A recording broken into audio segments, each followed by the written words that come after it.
नमस्कार दोस्तों, स्वागत है आप सभी का एचपी एग्जाम फेयर्स में। आज हम केमिस्ट्री के सारे क्वेश्चन करने वाले हैं जो भी आज तक एचपी मेडिकल टेट में पूछे गए हैं। मैंने इस पीडीएफ में 2017 से लेकर 2024 तक के आए सारे केमिस्ट्री के क्वेश्चन ऐड कर दिए हैं। तो केमिस्ट्री का लेवल चेक कर पाएंगे आप कि कैसे लेवल के जो है क्वेश्चन एचपी मेडिकल टेट में पूछे जाते हैं। तो फर्स्ट क्वेश्चन देखते हैं, which method is commonly use to separate salt from water. तो कौन सी विधि का उपयोग नमक को पानी से अलग करने के लिए किया जाता है। तो अगर नमक को जो है पानी से अलग करना हो तो कौन सा मेथड जो है यूज़ किया जाएगा, कंडेंसेशन, एवोपरेशन, फिल्ट्रेशन या सेडिमेंटेशन। तो बताइए, अगर नमक को जो है पानी से अलग करना होगा तो कौन सा मेथड यूज़ करेंगे। तो उसके लिए क्या करेंगे, एवेपोरेशन। ठीक है, एक बॉल लेना, उसमें जो है पानी होगा, नमक भी मिक्स होगा। ठीक है, अगर उसे आप जो है बॉयल करोगे तो क्या होगा, जो नमक है उसका बॉइलिंग पॉइंट ज़्यादा होता है और वाटर का कम होता है, तो वाटर जो है इजीली बॉयल हो जाएगा और नमक जो है पीछे रह जाएगा। तो कौन सा मेथड यूज़ किया जाएगा, एवोपरेशन मेथड जो है यूज़ किया जाएगा, क्योंकि सॉल्ट का जो है हाइयर बॉइलिंग पॉइंट होता है वाटर से। तो यहाँ पर जो है कौन सा मेथड यूज़ किया जाएगा, एवोपरेशन मेथड जो है यूज़ किया जाएगा सॉल्ट को वाटर से अलग करने के लिए। फर्स्ट का राइट आंसर ऑप्शन बी है। सेकंड देखिए, which of the following can be used in hard water. तो निम्न में से कौन सा जो है कठोर जल में इस्तेमाल किया जा सकता है। तो कौन सा जो है यूज़ कर सकते हैं, सोप कर सकते हैं, डिटर्जेंट, या दोनों ही कर सकते हैं या दोनों ही नहीं कर सकते हैं। तो सेकंड का राइट आंसर क्या है, सेकंड का जो राइट आंसर है वो है डिटर्जेंट्स। तो डिटर्जेंट्स जो है वो क्लींजिंग एजेंट का काम करते हैं हार्ड वाटर में। ठीक है, जो सोप्स होते हैं वो क्या फॉर्म करते हैं, इनसॉल्युबल सॉल्ट जो है फॉर्म करते हैं, जो कि किसी काम की नहीं होती। तो जो हार्ड वाटर है उसमें क्या यूज़ किया जा सकता है, डिटर्जेंट जो है यूज़ किया जा सकता है। सेकंड का राइट आंसर क्या है, सेकंड का राइट आंसर ऑप्शन बी है। थर्ड देखिए, permanent hardness of water is due to the presence of. तो जो परमानेंट हार्डनेस होती है वाटर की वो किसके कारण होती है। ठीक है, तो बताइए किसके कारण जो है परमानेंट हार्डनेस होती है वाटर में, क्या चीज़ जो है वाटर में प्रेजेंट होती है।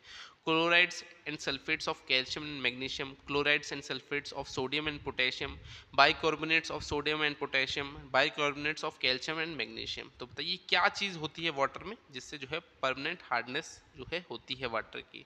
तो किसकी वजह से होता है, chlorides and sulphates of calcium and magnesium. तो क्लोराइड्स और सल्फेट्स होते हैं कैल्शियम और मैग्नीशियम के वाटर में, जिस वजह से जो है परमानेंट हार्डनेस जो है वाटर में देखने को मिलती है। थर्ड का राइट आंसर क्या है, थर्ड का राइट आंसर ऑप्शन ए है। जैसे आपको एग्जांपल देता हूँ, जैसे अगर पानी में कैल्शियम क्लोराइड होगा, ठीक है, फॉर्मूला क्या हो गया, CaCl2। ठीक है, कैल्शियम क्लोराइड हो गया या मैग्नीशियम क्लोराइड हो गया MgCl2, तो भी आपको जो है परमानेंट हार्डनेस देखने को मिलेगी। अगर कैल्शियम सल्फेट हो गया, मैग्नीशियम सल्फेट हो गया, देखिए कैल्शियम सल्फेट का क्या होगा, CaSO4, वहीं मैग्नीशियम सल्फेट होगा तो Mg स्टार्टिंग होगा फिर SO4। तो अगर ये सब जो है चीज़ें होगी पानी के अंदर तो उसमें जो है परमानेंट हार्डनेस देखने को मिलेगी। तो थर्ड का राइट आंसर क्या है, chlorides and sulphates of calcium and magnesium. Fourth देखते हैं, पॉलीकॉट इज ऑब्टेन्ड बाय मिक्सिंग। तो जो पॉलीकॉट है वो कैसे मिलता है हमें, कैसे जो है वो बनता है, किस चीज़ को जो है मिलाया जाता है, नायलॉन एंड वूल को मिलाया जाता है, पॉलिएस्टर एंड वूल को, नायलॉन एंड कॉटन को, या पॉलिएस्टर एंड कॉटन को। तो फोर्थ का राइट आंसर क्या है, फोर्थ का जो राइट आंसर है वो है option D, polyester and cotton. तो पॉलिएस्टर एंड कॉटन को जब मिलाते हैं तो जो है हमें क्या मिलता है, पॉलीकोट मिलता है। पॉलीकोट किस लिए यूज़ होता है, टेक्सटाइल की इंडस्ट्री में जो है इसे यूज़ किया जाता है। अब पॉलिएस्टर जो है यहाँ पर देखें ना, पॉलिएस्टर ये कैसे बनता है, ये बनता है सिंथेटिक फाइबर है। ठीक है, ये कैसे लेबोरेटरी में बनता है। ठीक है, कॉटन क्या हो गया, कॉटन तो आप सभी को पता है नेचुरल फाइबर है। ठीक है, प्लांट से जो है हमें मिलता है। तो इन दोनों के मिक्सचर से क्या बनता है, पॉलीकोट बनता है, और वो जो है टेक्सटाइल इंडस्ट्री में जो है यूज़ किया जाता है। फोर्थ का राइट आंसर ऑप्शन डी है। अगर आप HP टेट मेडिकल की तैयारी कर रहे हो तो आप हमसे स्टडी मटेरियल ले सकते हो। हमने जो है biology, chemistry, psychology, Himachal GK, India GK, previous paper, test series सब कुछ कवर कर रखा है। बस इस नंबर पर व्हाट्सएप करना 7018186561 पे आपको जो है स्टडी मटेरियल की कंप्लीट डिटेल्स मिल जाएगी। और आप सभी को पता है अभी नवंबर में टेट होने वाला है और शायद लास्ट ही चांस होता है, अगर ये वाला टेट क्लियर नहीं किया तो अब जो है कमीशन आने वाला है, तो कमीशन के लिए एलिजिबल नहीं हो पाओगे। और कमीशन जो है आपको पता है 5 साल बाद आ रहा है, तो अगले कमीशन के लिए काफ़ी ज़्यादा वेट करना पड़ेगा। तो इसलिए जो है ये जो है टेट आपको निकालना ही पड़ेगा अगर जो है इस बार का कमीशन देना है, वरना काफ़ी लंबा जो है वेट करना पड़ेगा टीचर बनने के लिए, हिमाचल में एक सरकारी टीचर।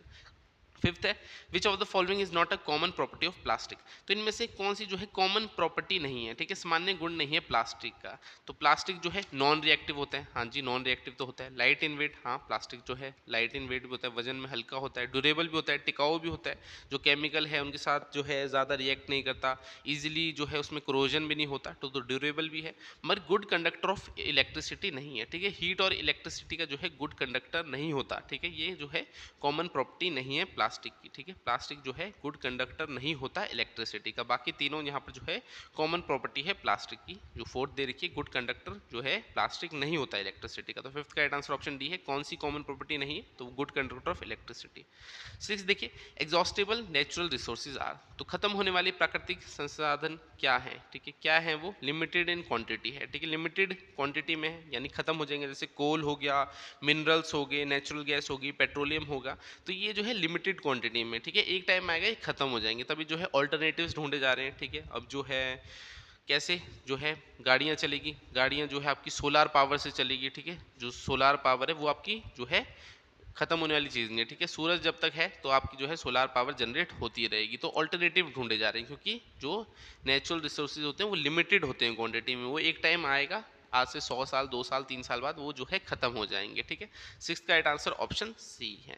सेवन देखिए which of the following element is present in haemoglobin, तो हीमोग्लोबिन में जो है कौन सा तत्व मौजूद है, तो क्या होता है हीमोग्लोबिन में, आयरन होता है, ठीक है, हम सभी को पता है आयरन जो है हीमोग्लोबिन में होता है। तो MgCu CO Fe, तो आयरन का जो है यहाँ पर क्या है सिंबल Fe है, ठीक है, Fe जो है आयरन का सिंबल होता है। तो हीमोग्लोबिन में क्या होता है जो है आयरन होता है, ठीक है, लंग से लिखे, लंग से जो है बॉडी तक जो है हीमोग्लोबिन के थ्रू जो है ऑक्सीजन जाता है। तो यहाँ पर जो है हीमोग्लोबिन में क्या होता है आपका आयरन प्रेजेंट होता है, आयरन का जो है यहाँ सिंबल क्या है Fe है। सेवंथ का राइट आंसर ऑप्शन डी है। एट देखिए butanone is a 4 carbon compound with the functional group, तो जो ब्यूटेनोन है वो 4 कार्बन कंपाउंड है, उसमें कौन सा फंक्शनल ग्रुप है, कार्बोक्सिलिक एसिड है, एल्डिहाइड है, कीटोन है या अल्कोहल है। तो सबसे पहले तो कौन केमिकल फॉर्मूला पता होना चाहिए, ठीक है, CH3 COCH2 और CH3, ठीक है, ये जो है आपका केमिकल फॉर्मूला होता है ब्यूटेनोन का। अब इसमें कौन सा जो है यहाँ पर फंक्शनल ग्रुप है, तो कौन सा है CO, देखिए CO दे रखा है, तो CO कौन सा होता है, ये आपका कीटोन होता है, ठीक है। तो कीटोन जो है यहाँ पर फंक्शनल ग्रुप है। 4 यहाँ पर कार्बन है, ठीक है, बोल रखा था 4 कार्बन कंपाउंड है, तो 4 कार्बन कंपाउंड भी है, और फंक्शनल ग्रुप कौन सा है, CO है, तो ये कीटोन है। 8 का राइट आंसर क्या होगा, ऑप्शन सी इसका जो है राइट आंसर होगा। तो हमने जो है 11th-12th में केमिस्ट्री में पढ़ा है, बेसिकली जो है आपकी स्कूल लेवल की केमिस्ट्री जो है टेट में ज़्यादा पूछी जाती है, ठीक है। तो स्कूल लेवल की केमिस्ट्री जो है अच्छे से आपको करनी है, एनसीईआरटी जो है अच्छे से कवर करनी है। बाकी हमने स्टडी मटेरियल बना रखा है, अगर वो लेना होगा तो उसके लिए यहाँ व्हाट्सएप कर देना, उसमें भी जो है एनसीईआरटी के आपको जो है टॉपिक वाइज नोट्स मिल जाएंगे, ठीक है, हर एक चैप्टर कवर कर रखा होगा, हर चैप्टर के एमसीक्यू तक आपको वहाँ पर जो है मिल जाएंगे। तो आपको जो है एनसीईआरटी अच्छे से पढ़नी है, ठीक है। ब्यूटेनियन जो है वहाँ पर पढ़ा था, अगर उसका जैसे डायग्राम बोलूँ, ठीक है, कैसे होगा, 4 तो कार्बन होंगे तो 4 कार्बन बना दो, यहाँ पर H होगा, ठीक है, CH3 था, यहाँ भी H लगा होगा, यहाँ भी H, कोने में यहाँ पर भी H लगा दो, यहाँ पर भी H लगा दो, यहाँ पर भी H लगा दो, एक 2 H यहाँ पर थे और यहाँ पर डबल बॉन्ड के साथ O, तो ये जो है कीटोन ग्रुप जो है इसमें लगा हुआ है। तो 8 का राइट आंसर ऑप्शन सी है। 9 देखिए Fe2O3 प्लस 2Al जो है आपका ये बन रहा है Ap2O3 प्लस 2Fe, तो ये जो है यहाँ पर Al होगा, देखिए टाइपिंग मिस्टेक हो गई है, तो ये सारे पेपर जो है आपके टाइप कराए होते हैं, ठीक है, तो ये Al2O3 होगा यहाँ पर। तो कह रहा है दो above reaction is an example of, तो बताइए किस चीज़ का एग्जांपल है ये रिएक्शन, कॉम्बिनेशन रिएक्शन है, डबल डिस्प्लेसमेंट है रिएक्शन है, डिकम्पोजिशन रिएक्शन है, डिस्प्लेसमेंट रिएक्शन है।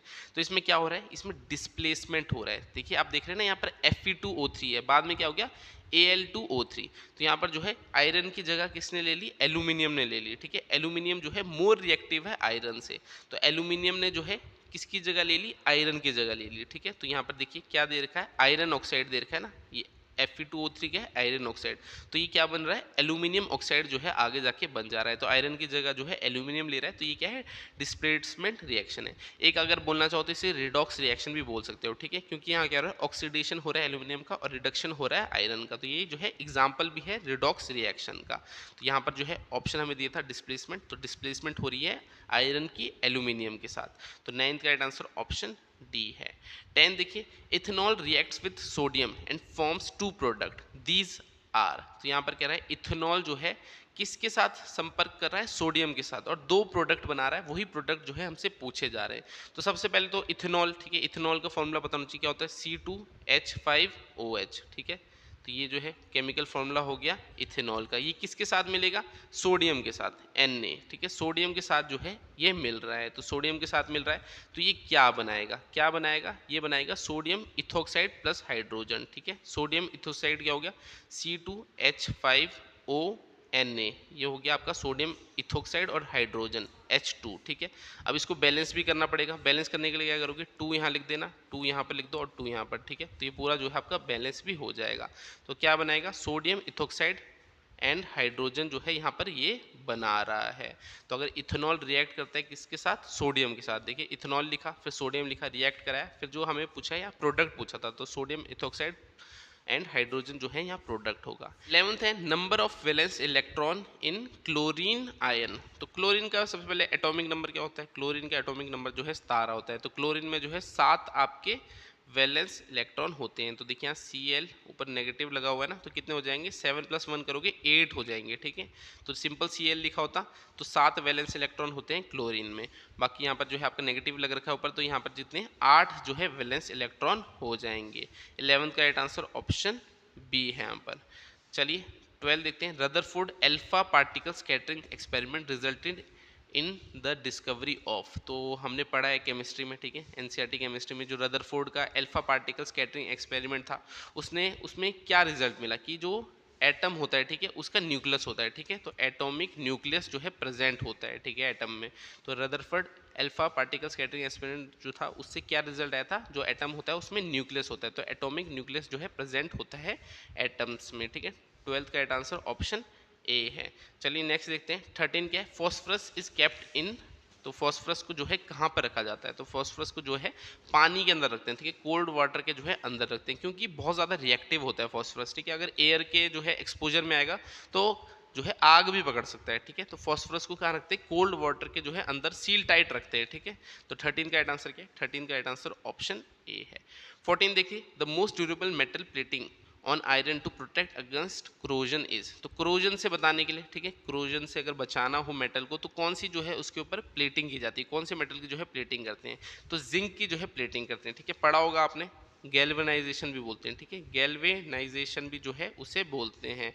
तो आयरन को जो है किससे कोट किया जाता है, मेटल को जो है किससे कोट किया जाता है, वो है जिंक प्लेटिंग से, ठीक है। तो यहाँ पर जो है राइट आंसर क्या होगा, जिंक प्लेटिंग से जो है आपका मेटल को जो है प्लेटिंग दी जाती है आयरन को, ताकि उसे जो है क्रोजन से बचाया जा सके, जिसे गैल्वेनाइजेशन भी बोलते हैं। 14 का राइट आंसर ऑप्शन डी है। 15 देखिए, a person living in Shimla observe that cooking food without using pressure cooker takes more time. The reason for this observation is that at high altitude. तो शिमला में अगर कोई व्यक्ति है, ठीक है, वो देखता है अगर प्रेशर कुकर के बिना खाना पकाओ तो ज़्यादा टाइम लगता है। तो इसका रीज़न क्या है, ठीक है, क्या रीज़न है, क्योंकि वहाँ पर हाई एल्टीट्यूड होता है, ठीक है, शिमला ज़्यादा ऊंचाई पे है, तो वहाँ पर जो है आपका प्रेशर डिक्रीज होता है, ठीक है, प्रेशर जो है वहाँ पर कम होता है, जिस वजह से जो है ज़्यादा टाइम लगता है खाना बनाने में, ठीक है। अगर प्रेशर ज़्यादा हो, ठीक है, लो एल्टीट्यूड एरिया में जो है प्रेशर ज़्यादा होता है तो जल्दी खाना बन जाता है, मगर हाई एल्टीट्यूड एरिया में जो है टाइम लगता है खाना बनने में, ठीक है, क्योंकि वहाँ पर जो है प्रेशर कम होता है, ठीक है। 15 का राइट आंसर क्या है, 15 का राइट आंसर ऑप्शन सी है। अब देखिए यहाँ पर पूरे जो हैं क्वेश्चन दे रखे हैं, इसमें लगभग शायद 150-200 क्वेश्चन होंगे, जितने भी आपके पिछले 6-7 साल में पूछे गए हैं। तो ये पीडीएफ आपको कहाँ मिलेगी, हमारे टेलीग्राम चैनल पे मिल जाएगी, ठीक है। आज की तारीख है, आज जो है 16 तारीख होगी, ठीक है। 16 तारीख को जो है मैं इस पीडीएफ को हमारे टेलीग्राम चैनल पर डाल दूंगा। तो 16 अक्टूबर को जो है ये पीडीएफ आपको हमारे टेलीग्राम चैनल पर मिल जाएगी। नीचे डिस्क्रिप्शन में लिंक दिया है, या फिर टेलीग्राम पर जाओ, HP एग्जाम फेयर लिखो, 27,000 के अराउंड जो है बच्चे वहाँ जुड़े हुए हैं। तो अगर ये वीडियो अगर आप बाद में भी देखोगे तो आपने जो है प्रीवियस पीडीएफ चेक करनी है, वहाँ 16 अक्टूबर को जो है ये पीडीएफ अपलोड हो जाएगी, ठीक है। और वहाँ पर विद आंसर होंगे, ठीक है, साथ में देखिए आंसर डी, सारे आंसर जो है साथ में आपको दिए होंगे। तो पीडीएफ के लिए टेलीग्राम चैनल को ज्वाइन कर लेना। बाकी किसने स्टडी मटेरियल लेना होगा HP टेट मेडिकल का, तो इस नंबर पर व्हाट्सएप करना 7018186561, इसमें लिखना HP TET medical study material. मैं आपको सारी डिटेल दे दूंगा, एक वीडियो होगी उसमें सब कुछ एक्सप्लेन किया होगा कि क्या मटेरियल जो है आपको दिया जाएगा, जिसके बाहर आपको कुछ भी पढ़ने की ज़रूरत नहीं होगी। बाकी केमिस्ट्री हमने कवर कर ली है, हमने जो है जीके वाला पार्ट कवर कर लिया, हमने साइकोलॉजी कवर कर लिया। अगले में जो है हम क्या कवर करेंगे, हम बायोलॉजी कवर करेंगे। तो सब्जेक्ट वाइज जो है पूरा HP टेट मेडिकल को जो है कवर हम कर रहे हैं। तो चैनल को सब्सक्राइब करके रखना, ताकि जो है आपको लेटेस्ट वीडियोज़ का अपडेट मिलता रहे।